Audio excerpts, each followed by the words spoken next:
Salve, salve pessoal, sejam todos muito bem-vindos ao meu canal. Neste canal narro livros. Caso vocês tenham algum livro específico, por favor deixem nos comentários. Caso se interessem pelo canal e ele te agregue algum conteúdo, peço que se inscrevam. E hoje narrarei o livro As Crônicas de Nárnia, o capítulo 1, A Porta Errada. O que aqui se encontra aconteceu há muitos anos, quando vovô ainda era menino. É uma história da maior importância, pois explica como começaram as idas e vindas entre o nosso mundo e a Terra de Nárnia. Naqueles tempos, Sherlock Holmes ainda vivia em Londres e as escolas eram ainda piores que as de hoje. Mas os doces e os salgadinhos eram muito melhores e mais baratos. Só não conto para não dar água na boca de ninguém. Naquela época vivia em Londres uma garota que se chamava Polly. Morava numa daquelas casas que ficavam coladas uma nas outras, formando uma enorme fileira. Uma bela manhã, ela estava no quintal quando viu surgir por cima do muro vizinho o rosto de um garoto. Polly ficou muito espantada, pois até então não havia crianças naquela casa, apenas os irmãos André e Letícia Catterley, dois solteirões que moravam juntos. Por isso mesmo, arregalou os olhos muito curiosa. O rosto do menino estava todo encardido. Não poderia estar mais encardido, mesmo que ele tivesse esfregado as mãos na terra, depois chorado muito e então enxugado as lágrimas com as mãos sujas. Aliás, era mais ou menos isso que havia acontecido. Oi, disse Polly. Oi, respondeu o menino. Qual o seu nome? Polly, e o seu? Diggory. Puxa, que nome sem graça, disse ela. Acho Polly muito mais sem graça. Não é não. É sim. Bom, pelo menos eu lavo o rosto, disse Polly. É o que você deveria fazer, principalmente depois. E parou, ia dizer, principalmente depois de ter chorado por aí, mas achou que isso não seria muito delicado. Está bem, chorei mesmo, disse Diggory, bem alto. Sentia-se tão infeliz que nem se incomodava que soubessem que andara chorando. Você também choraria se tivesse vivido a vida inteira no campo e tivesse tido um pônei e um rio no fundo do quintal, e de repente viesse morar nessa droga de buraco. Londres não é um buraco, reclamou Polly, indignada. Mas o menino estava tão aborrecido que nem prestou atenção, continuando a falar. E se seu pai estivesse na Índia e você tivesse de viver com uma tia e um tio louco, quem iria gostar? E isso porque eles têm de tomar conta de sua mãe. E se sua mãe tivesse doente e fosse morrer? Aí o rosto de Diggory ficou esquisito, como se ele estivesse fazendo força para não chorar. Polly falou com doçura. Desculpe, eu não sabia de nada. E como não tinha mais o que dizer, ou querendo animar o garoto, perguntou: Seu tio é mesmo doido? Ou é doido, ou então há mistério nisso.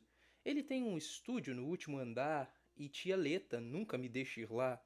Isso não me cheira bem, tem mais. Sempre que ele quer me falar alguma coisa na hora do jantar, ela não deixa, dizendo: Não aborreça o menino, André. Ou então: Diggory não está nada interessado nisso. Ou Diggory, acho melhor você ir brincar no quintal. Mas que tipo de coisas ele tenta lhe dizer? Perguntou a menina. Não tenho a menor ideia. Ela nunca deixa ele continuar. Tem outra coisa. Ontem à noite eu estava passando perto da escada do sótão, indo para a cama, quando ouvi um grito. Quem sabe ele não tem uma mulher louca que ele esconde lá dentro, sugeriu a menina. Já pensei nisso. Quem sabe ele faz dinheiro falso. Também pode ter sido um pirata e agora anda escondido dos antigos companheiros. Sensacional! Exclamou Polly. Jamais poderia imaginar que sua casa fosse tão interessante. Você diz isso porque nunca dormiu lá. Não é nada agradável acordar no meio da noite ouvindo as passadas do tio André no corredor, vindo na direção do seu quarto. E os olhos deles são de dar medo. Foi assim que Polly e Diggory se conheceram. Era no início das férias de verão, e como nenhum deles iria viajar para a praia, passaram a encontrar-se quase todos os dias. As aventuras começaram principalmente por um motivo. Eram daqueles verões muito úmidos e quentes, de modo que em vez de brincar ao ar livre, eles preferiam fazer incursões dentro de casa. É impressionante quantas explorações a gente pode fazer num casarão, com um toco de vela na mão. Algum tempo atrás, Polly havia descoberto que uma portinha no sótão de sua casa dava para uma caixa d'água em um lugar escuro. O lugar escuro parecia um túnel comprido com uma parede de tijolos de um lado e um telhado inclinado do outro. Não tinha assoalho no túnel, era preciso andar de viga em viga, pois entre elas havia somente massa, na qual não se podia pisar, sob o risco de se cair do teto no aposento de baixo. Polly utilizava um pedacinho do túnel perto da caixa como uma caverna de contrabandista.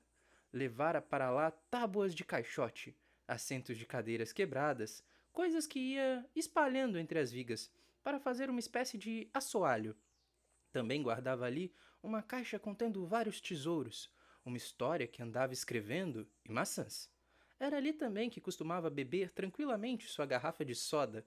As garrafas vazias ajudavam a fazer o ambiente. Diggory gostou muito da caverna. Ela não lhe mostrou a história, mas estava mais interessado em prosseguir nas explorações. Olha aqui, disse ele. Até onde vai este túnel? Ele para onde termina sua casa? Não, continua, só não sei até onde. Quer dizer então que poderíamos andar por cima de todas as casas do quarteirão. Poderíamos. Não, podemos. Hein? Podemos até entrar numa outra casa. Ah, é? E acabar na cadeia como ladrão? Não conte comigo. Não seja tão espertinho, só estava pensando na casa depois da sua. Que tem a casa depois da minha? Está vazia? Papai disse que está vazia desde que mudamos para cá. Vamos lá dar uma olhada, disse Diggory. Estava bem mais entusiasmado do que demonstrava. Naturalmente, pôs-se a imaginar por que a casa estava vazia há tanto tempo. Polly se perguntava a mesma coisa, mas nenhum deles disse a palavra mal assombrada, e ambos sentiram que agora seria uma fraqueza não ir adiante e descobrir o mistério. Que tal se a gente fosse agora mesmo? Indagou Diggory. Está bem, respondeu Polly. Não precisa ir se não quiser. Se você topa, eu também topo. Como a gente vai saber que está em cima da casa vizinha? Resolveram descer e contar quantos passos havia em toda a extensão da casa e depois contaram os passos entre uma viga e outra, para saber quantas vigas existiam sobre a casa. Então multiplicaram esse número por 2. O resultado obtido corresponderia ao fim da casa de Diggory. Dali para frente, só poderiam estar no sótão da casa vizinha. Mas não acho que ela esteja mesmo vazia, disse Diggory. Como assim?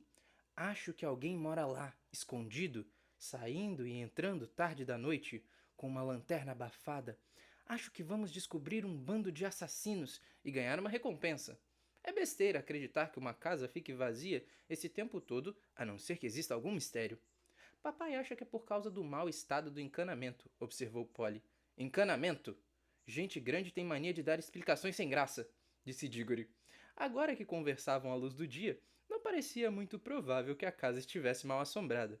Não estavam muito seguros sobre as mediações e os cálculos no papel, mas de qualquer maneira, não havia tempo a perder. Não podemos fazer o menor barulho, disse Polly. Quando subiram e se encontraram perto da caixa d'água, cada um levava consigo uma vela, coisa que não faltava na caverna de Polly. Estava muito escuro e empoeirado. Iam pisando de viga em viga, sem dizer palavra, exceto quando cochichavam um para o outro. Já devemos estar na metade do caminho. Ou coisa parecida. Ninguém tropeçou. As chamas das velas aguentaram firme. Por fim descobriram uma portinha encaixada na parede de tijolos, à direita.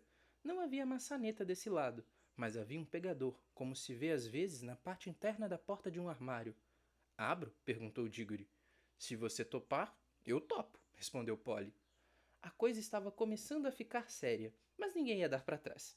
Diggory empurrou o pegador com dificuldade. A porta abriu-se toda e a súbita luz do dia doeu-lhe nos olhos. Então, com grande espanto, viram que estavam olhando não para um sótão vazio, mas para um quarto mobiliado. Não parecia ter ninguém. O silêncio era tumular. A curiosidade de Polly resolveu a indecisão. Soprando a chama da vela, ela entrou no quarto estranho, quietinha como um camundongo. O local tinha naturalmente a forma de sótão, mas estava arrumado como uma sala de estar. Não havia canto de parede sem estantes e não havia canto distante que não tivesse atulhado de livros. O fogo crepitava na lareira. Era um verão muito frio, como você se lembra.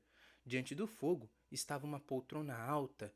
Entre a poltrona e Polly, enchendo quase a metade da sala, havia uma mesa enorme, repleta de objetos. Livros, cadernos grossos, vidros de tinta, canetas, um microscópio. Mas o que Polly notou em primeiro lugar foi uma bandeja de madeira contendo um certo número de anéis. Os anéis estavam colocados em pares, um amarelo e um verde, juntos, um pequeno espaço. Depois, outro anel amarelo e um anel verde. Não eram maiores do que os anéis comuns, e era impossível deixar de olhar para eles, pois eram muito brilhantes e bonitos.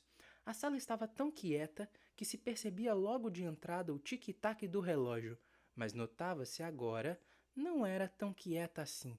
Havia no ar um ligeiro, muito ligeiro zumbido. Se os aspiradores de pó já tivessem sido inventados, Polly imaginaria que se tratava do ruído de um aspirador de pó funcionando lá longe, bem longe.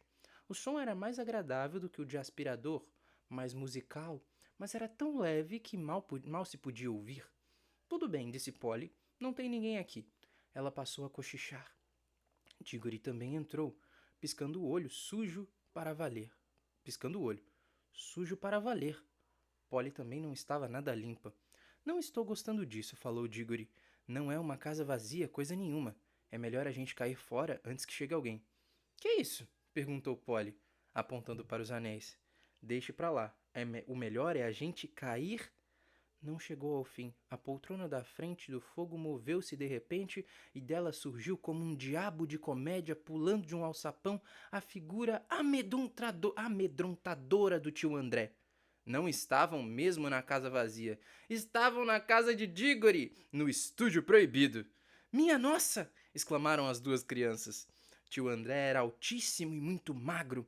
Tinha uma cara comprida, com um nariz pontudo, olhos faiscantes e uma moita de cabelos grisalhos. Diggory estava mudo, pois tio André parecia 1000 vezes mais apavorante do que antes. Polly ainda não estava tão amedrontada, mas não demorou muito, pois a primeira coisa que o tio André fez foi cruzar a sala e trancar a porta. Voltou-se, fixou as crianças com os olhos faiscantes e sorriu, mostrando todos os dentes. Ah, agora a louca da minha irmã não pode mais nos perturbar! Era terrível, muito diferente de tudo o que se pode esperar de um adulto. Polly tinha o coração na boca. Ela e Diggory começaram a caminhar na direção da portinha por onde haviam entrado. Tio André foi mais ligeiro, fechando também essa passagem. Depois esfregou as mãos, estalando os nós dos longos dedos muito brancos. Encantado em vê-los, disse. Duas crianças, exatamente o que eu queria, o que eu mais queria neste momento. Por favor, Sr. André, disse Polly. Está quase na hora do jantar e tenho de ir para casa. Quer deixar a gente sair, por favor? Ainda não, respondeu o tio André. A oportunidade é boa demais para eu perdê-la. Estou em plena fase de uma experiência importantíssima. Utilizei um porquinho da Índia e parece que deu certo. Mas o que pode um porquinho da Índia relatar? Impossível explicar para ele como voltar. Escute aqui, tio André, disse Diggory. Está mesmo na hora do jantar, e daqui a pouco estarão chamando por nós. Melhor o senhor deixar a gente ir embora. Melhor... Por quê? Diggory e Polly trocaram olhares aflitos. Não ousavam dizer coisa alguma, mas os olhares significavam o seguinte: que coisa pavorosa! E também, vamos ver se damos um jeito. Se o senhor permitir que a gente vá jantar, falou Polly, voltaremos mais tarde. Como posso saber que voltarão realmente? Perguntou o tio André, com um sorriso astuto. Pareceu, no entanto, mudar de ideia. Muito bem. Se precisam mesmo ir, que hei de fazer? Não deve ser divertido para dois jovens como vocês conversar com um velhote. Deu um suspiro e continuou. Vocês não podem imaginar como me sinto sozinho às vezes. Podem ir jantar, meus filhos, mas antes quero lhes dar um presente. Não é todo dia que encontro uma moça que neste velho estúdio, principalmente uma senhorita tão bela como você. Polly já começava a achar que ele não era tão louco, afinal de contas. Quer um anel, meu bem? Perguntou o tio André. Um daqueles verdes? Quero sim.